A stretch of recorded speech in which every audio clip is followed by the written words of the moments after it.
ভোলার দৌলত খানের নেয়ামতপুর চরে দুর্বৃত্তদের দেয়া আগুনে পুড়ে গেছে মহিষ পালনের একটি বাথান ঘর। 18 ফেব্রুয়ারি মঙ্গলবার দিবাগত রাতে প্রায় 9টার দিকে এই ঘটনা ঘটে বলে জানা যায়। এতে প্রায় 10 লাখ টাকার ক্ষয়ক্ষতি হয়েছে বলে জানিয়েছেন বাথান ঘরে থাকা লোকজন।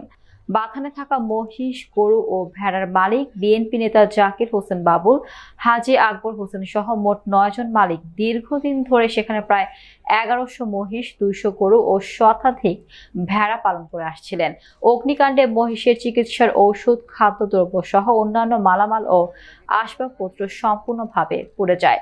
দৌলত খান থানার অফিসার ইনচার্জ জিল্লুর রহমান জানান, পুলিশ চরে গিয়ে ঘটনাস্থল পরিদর্শন করেছে। তিনি বলেন, তদন্ত সাপেক্ষে দোষী ব্যক্তিদের বিরুদ্ধে আইনানুগ ব্যবস্থা নেওয়া হবে। এই ঘটনায় চর এলাকার বাসিন্দাদের মধ্যে আতঙ্ক ছড়িয়ে পড়েছে। স্থানীয়রা দ্রুত দোষীদের শনাক্ত করে শাস্তির দাবি জানিয়েছেন।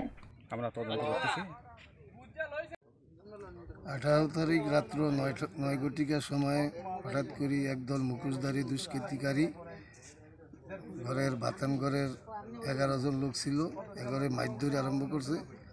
এরা বাসার তাগিদে গতকালকে রাত্রে আনুমানিক 9টা থেকে 9:30টার ভিতরে কিছু দুষ্কৃতীর লোক মুখোশ পরে আমার ঘরে এসে আমার রাখালদেরকে মারধর করে তাদেরকে ঘর থেকে বের করে দিয়ে পেট্রোল ঢেলে আমার ঘরে আগুন লাগিয়ে দেয়।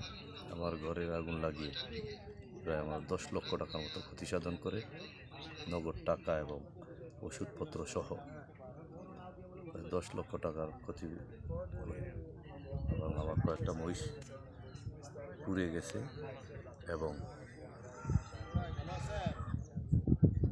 অনেকগুলি মহিষ এখনও খুঁজে পাওয়া যাচ্ছে না, কারণ আমার বাতানিরা তো দিক বিদিক ছুটাছুটি করে পালিয়ে গেছে। এখনও অনেক মহিষের হদিস পাওয়া যাচ্ছে না।